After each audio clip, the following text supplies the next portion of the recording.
Preparing for the Greater Community. Chapter 2.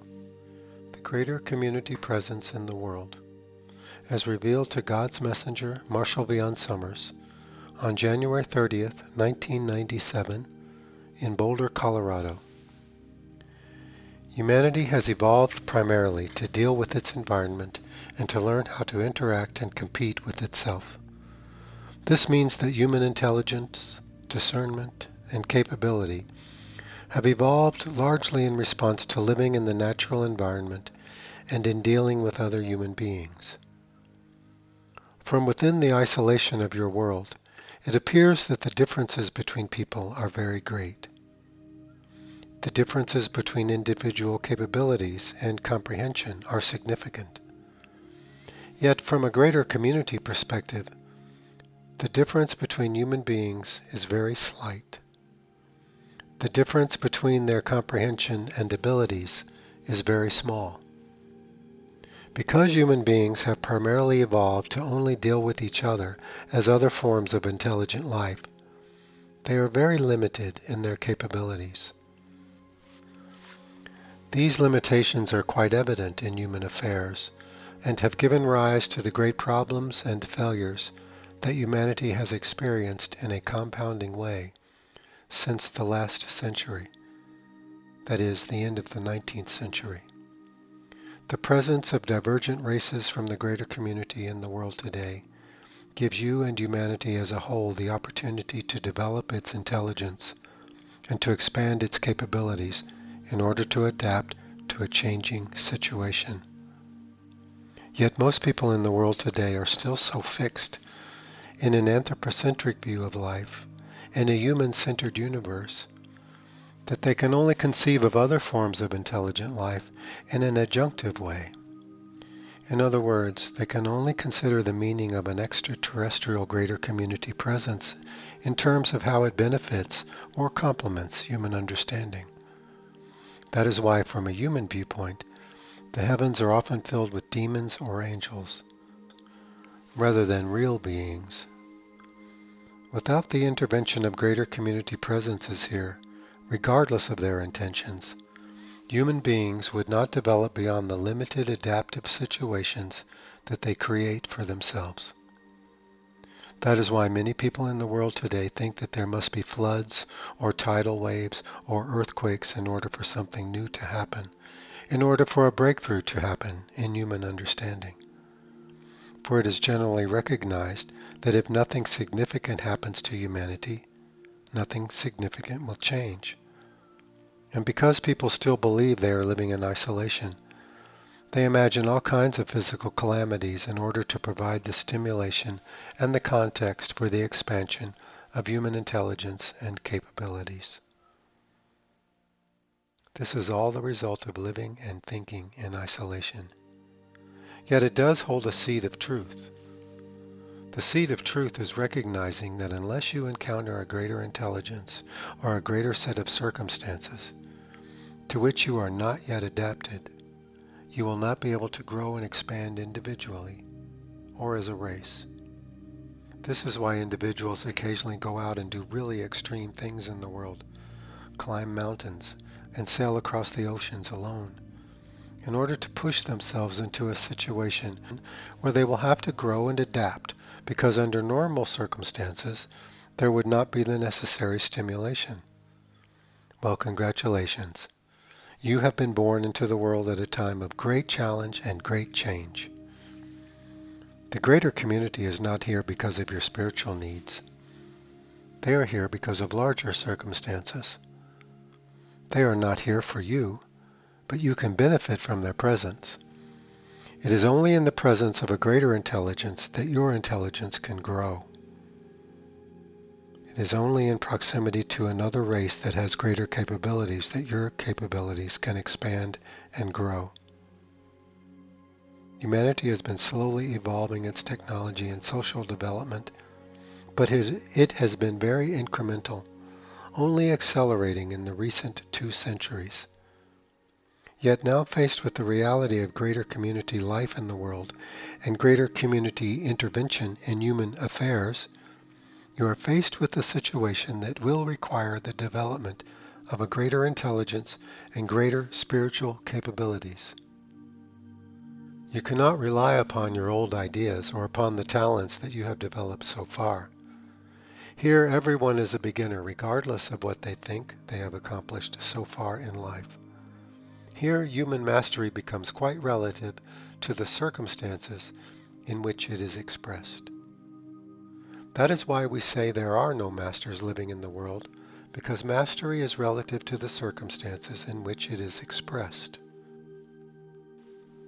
Within a greater community context, human mastery is not very significant. Promising, but not significant. This indeed has a humbling effect, an equalizing effect, for everyone is in the same boat now. Everyone is at the same starting place. There are none who are way, way, way ahead of everyone else. Now, many people cannot even get to the starting place, but there are only a handful of people in the world who are beyond the starting place, and they are not very far indeed. This is the environment in which you were born. This is the world that you have come to serve. This is the situation for which you have been preparing all your life. This is the great set of circumstances that will either defeat you or elevate you. If you can consider these things without fear or apprehension, if you can take this position, however difficult it may seem in the moment, you will begin to see something you could not see before. You will be able to gain a sense of life and your place in life beyond the extremely limited parameters of personal preoccupation. And here you will see that personal preoccupation is the prison house in which everyone lives and which everyone builds for themselves. And you will see that liberation exists beyond this prison house. It exists beyond individuals being preoccupied with themselves, their wants, their fears, their needs. For when you are engaged in a greater life, you begin to live a greater life. When you can face a greater reality outside of yourself, you will begin to experience a greater reality within yourself. If you live in isolation in a human world with human ideals, human values, and human preoccupations, that is all you will experience. That is why people go to nature, to try to experience a greater reality. For nature is a greater reality than human culture. They will go there for liberation, for refreshment, and for insight, and for reasons that we will describe later in this book when we talk about the mental environment. The greater community presence in the world poses the greatest danger that humanity has ever faced. That must be clearly understood. And as you read these pages, you will begin to see why. Yet the greater community presence in the world provides the greatest opportunity, the greatest contrast, the greatest stimulation, the greatest need that humanity has ever faced, all of which will enable people to rise beyond their personal preoccupations and their tribal conflicts and their ideological warfare with one another, to recognize that they are living in a greater situation and must prepare for it accordingly. So on the one hand, the presence of the greater community poses an ominous risk to humanity. On the other hand, it is the greatest possible thing that could happen at this time.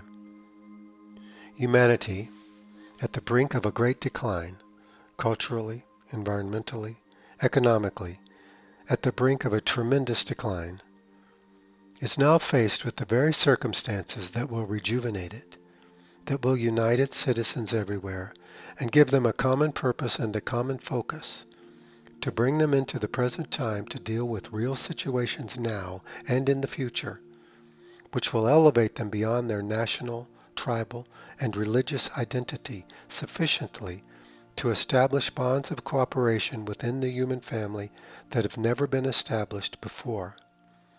These great problems that the greater community brings humanity have within them a saving grace that could not be established in any other way. At present, humanity is in a very adolescent stage of its evolutionary development. Adolescence that, in a sense, is beginning to experience its power. It is beginning to experience its authority over its affairs and its environment. Yet it is adolescent in the sense that it is irresponsible, that it is not accountable, that it does not recognize the consequences of its actions, that it does not think in long terms, that it is preoccupied only with itself and its gains. This adolescent state, which is so chaotic and hazardous for young men and women, is being experienced by the entire race. Humanity is gambling its future by destroying the very resources that support it in the world, hoping its technology will somehow save it in the 11th hour. It is risking its inheritance, and it is creating a situation where only calamity can come. It is amazing that so many people in the world today cannot even see this. Yet many people feel this and are anxious about it. They either seek escape, confrontation, or advancement as a result. Humanity is faced with a situation where it will have to unite and elevate its capabilities and its inherent skills in order to preserve its self-determination and its preeminence in this world. Some people feel, oh, this is such a fearful way of looking at it. This is such a fearful prescription. I want to see a happy universe. I want to see a happier situation. It isn't really going to be like that. And we say, it is not about love and fear. It is about seeing clearly, without preference, without denial. It is about seeing what is there and then responding to it appropriately. People face the problem of preference and denial every day in how they manage their lives and affairs. That human beings possess such great possibilities for intelligence and creativity is completely thwarted by such attitudes and approaches. It is not a question of whether you see a happy universe or a fearful universe. It is a question of whether you see or not, whether you can see what is there or what you want to see, whether you see the reality of life beyond yourself or your own thoughts. That is the critical question. We bring to you life as it is, and not as you may want it to be. Very few people will want the presence of the greater community here, but many people feel that something has to happen to change the course of human history and destiny. Here, within you, you have to rise above preference and fear to gain a position of greater objectivity and clarity so that you can see. If you can see, you can know. But if you are filled with protecting what you have, protecting your ideas, protecting your vision of the world, and the happy outcome that you prescribe for yourself and others, or the fearful outcome that you prescribe for yourself and others, you will not be able to see, and you will not be able to know. It is a question of whether you can see, not how you see. There are several allied races who are in the world today who are attempting to biologically and genetically bond with humanity in order to gain the adaptive ability to live and to function in this world. If they are able to do this effectively, then they will become the rulers of mankind. Why does it take them so long to adapt to being here? Because most technologically advanced races live in sterile environments, and this world with its millions of different kinds of organisms poses a tremendous adaptation problem. Technologically advanced societies, particularly those that travel a great deal, are primarily adapted only to live in either sterile or near sterile environments. Bring them into a world of biological diversity, and they can only dwell here for very short periods of time while employing great precautions. But gain the human adaptive advantage, which is not only a biological adaptive advantage, but also an intuitive adaptive advantage. And you can bring your greater intelligence or your values into a human situation. Humanity at present is in a very vulnerable position. It is ripe for domination. Human cultures are filled with superstition. They are embittered against one another. They are self-seeking, often very primitive in their outlook on life and very tribal in their orientation, which means they only relate to their group. They are easily persuaded, very, very vulnerable to persuasion and to influence. How easy it is to get everybody to buy the same products, to use the same cars, to go to the same places, without a great deal of variety. Human beings have been trying to influence one another forever, since time began here in the world. This is practiced in the greater community, but at a much higher level of skill and effectiveness. Humanity is so vulnerable in its diversity, in its superstition. The great threat to humanity will not come by great armies landing here and taking over. That is barbaric and destructive. That is not how influence will be cast over the human family. This is a calling not for fear and retreat, but for courage and preparation. If humanity will prepare adequately, if enough people will become strong in their understanding of the greater community and the development of greater community knowledge and wisdom, this domination will not take place. It will be offset and overcome. This is the great turning point. Everything is at risk. Everything you value, everything you hold dear. And yet how foreign this seems from people's concerns and preoccupations. It seems outrageous to consider such things. How could anything take over our ability to think and determine what we want for ourselves? How could anything affect our priorities, our values, our emotions? How could anything take over? And if we even think of such things, we think of someone coming over and blowing everything up, primitive style, the way we do things here. This is thinking in a tribal way. This is the result of living in isolation. But isolation is over. You are right in the middle of the greater community. The greater community is here. This is the great turning point. This is the great calling. This is the great spiritual emergence. Not because the Creator is going to come and save you, but because the Creator has given you the wisdom and the skill and the inherent intelligence to be able to prepare for such a great undertaking and to serve a world in transition. What does this have to do with you? This is the greater context for understanding who you are, why you are here, and what you must do. You can only understand the greater questions and the greater reality by understanding the context in which they are truly meaningful. People so often try to create their idea of who they are and what their purpose is, based only on their desires and interests. But this is never sufficient. You must understand the context to understand the purpose that has meaning within that context. The greater context for the world now is the world's emergence into the greater community.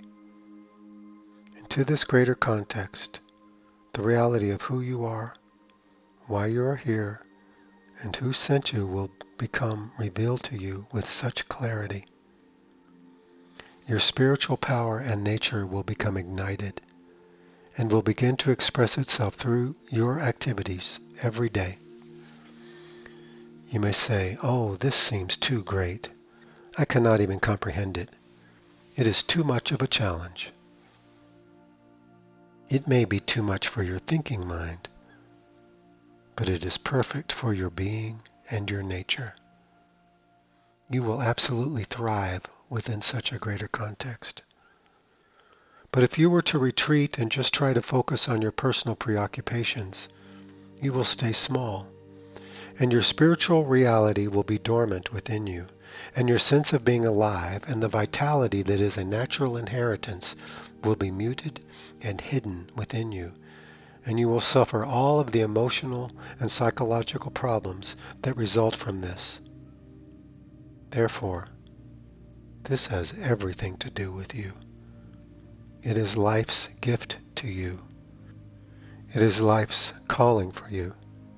If you can rise above your preoccupations, you can begin to feel this in every fiber of your body. Is it not clear that people rise beyond themselves in times of great tribulation or emergency? People do extraordinary things. They exhibit extraordinary courage and self-determination. They act in a selfless way. They go beyond their normal state into a greater state. This is so very evident. You live in a world now that is entering a great state of emergency, the very state that will redeem you and elevate you, give you strength and vitality, and enable you to experience your own value, your courage, and your ability. It will call upon you to develop those abilities that are so important, but that are as yet latent within you. This is the world that you have come to serve, but you must understand the context in order to understand the service. Therefore, we endeavor to bring to you and to illustrate to you the greater context as it truly exists in the world today. Without this context, you will have the question, but you will not be able to find the answer. Who am I? Why am I here? What must I do? These are the fundamental questions in life. But to find the answers, you must find the context that gives them meaning, value, and direction. Otherwise, you will try to answer them out of your ideas and your beliefs and all the social conventions to which you have adapted. In the greater community, you have allies, you have enemies, and you have competitors. Your enemies are more adversaries. They just oppose you.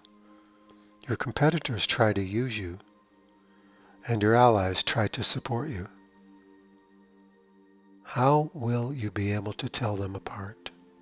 How will you be able to respond appropriately to each one? How will you be able to maintain your self-determination in the face of greater forces, not just technologically greater, but with greater mental power and focus? Surely this must call upon something very great within you, something inherent within you, something you do not simply learn, but something that you already have, that you must learn to express and experience. Surely this must call upon a strength within you that even the Creator recognizes is there. The Creator has given you everything you need to live life fully, and to prepare for the greater community, and to learn about the greater community. This was not given to your grandparents or your ancestors, for that was not the need of their time, but it was given to you. And it will be given to your children and their children, because this is the great need of your time and will be the great need of their time. The world's emergence into the greater community is not something that simply happens in a year or in a decade. It is a greater emergence than that, and yet its manifestations will be so tremendous and so challenging.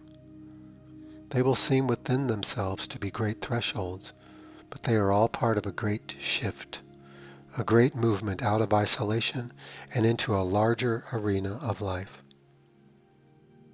You will now have the opportunity to learn about the greater community, to begin your greater community education, to learn what knowledge and wisdom mean within the greater community, and to bring this learning into your everyday life, to rise above your preoccupations, which will solve many of your personal problems, and to engage with the greater power that the Creator has given you, which is calling upon you, which is waiting to be discovered. This greater power we call knowledge. It is within you at this moment. It is here on a mission in service to the world. Experience this. Unite with this power, and you will recognize that its mission is your own, and this will part the veil of confusion and ignorance that could only blind you before. This greater power within you is directly connected to the evolution of the world, because that is why it is here. Though people invest greatly in their personal interests, comforts, and security, that is not why they are here. People are not simply here to be consumers or to be comfortable. Where you came from is where you are comfortable. Where you will return to is where you are comfortable. That is where you are known. That is your ancient home. You did not come here to build a sweet nest for yourself. You came here to accomplish something important. That is what makes you important. That is what makes your life important. That is what gives you vitality and strength. That is what gives you the greater energy to create, to demonstrate. This is fulfillment. Fulfillment is never the result of a desire for comfort and pleasure. It is never the result of personal indulgence. It is the result of embracing a greater life, a greater challenge, and a greater reality. There is so much confusion in the world today regarding this. People are trying so hard. They are working so hard to be fulfilled by trying to get for themselves what they want. And they pay a huge price, and their rewards are pathetically small. Moments of happiness for years of suffering and strife. Look around you. You can see this. It is manifest everywhere. People trying so hard to be happy, trying so hard to feel vital and meaningful, but they are not looking in the right place. They do not have the right context, and so they have to invent the context. The real context for happiness, for vitality, for fulfillment, for awakening, for awareness, all exist in your dynamic involvement in the world. It is here that the needs of the world and your inner need have finally come together, for they are directly related. This is finding the context for happiness in the natural byproduct of your activity. For fulfillment is the natural result of your accomplishment, where vitality is generated because it is needed every day, where awareness and awakening occur because you are seeing beyond your personal preoccupation, which is the source of all mental illness. Here you use what you have, and you rely upon who you are, and from here you are able to build relationships of strength that represent a greater dynamic in life. Find the greater context, and you will find your greater self and your greater purpose and your greater meaning. The context exists. It is here. It is real. It is now. It is all around you. You do not see it day to day because what you see is a result of people's personal preoccupation. But if you can step outside of the cacophony of personal strife and ambition, you will be able to feel the movement of the world. You will feel it within your heart. You will feel it in the ground beneath your feet. You will feel it as you look up into the sky at night. But this is only the beginning. To learn about the greater community, to gain a greater community education, to learn about knowledge and wisdom within the world, you must have a preparation. You must engage in a form of education that is not available at any university in the world, that is not available in any book that you have found until now. You cannot get from here to there without taking the steps. You cannot emerge out of isolation and out of tribal mentality without a preparation. This preparation cannot be a human invention. It must be something given to humanity. It must come from the great spiritual source. It must teach you to gain the strength, the perception, the perspective, and the abilities that you need to fulfill your purpose for coming into the world. It must connect you with the reality of the greater community and the great needs of humanity at this time. Then your purpose, no matter how mundane it may be in its manifestations, will be directly related to furthering humanity's ability, self-determination, and competency within a larger arena of life. Therefore, ask yourself, what does this have to do with me? It has everything to do with who you are, why you are here, and who sent you. It may have little to do with who you think you are and what you are preoccupied with at the moment. The greater community is in the world today. Humanity's isolation is over. There is now competition for preeminence in the world. It is happening on the mental level. It exists throughout the world. It has everything to do with you and everything to do with why you are here and what you value.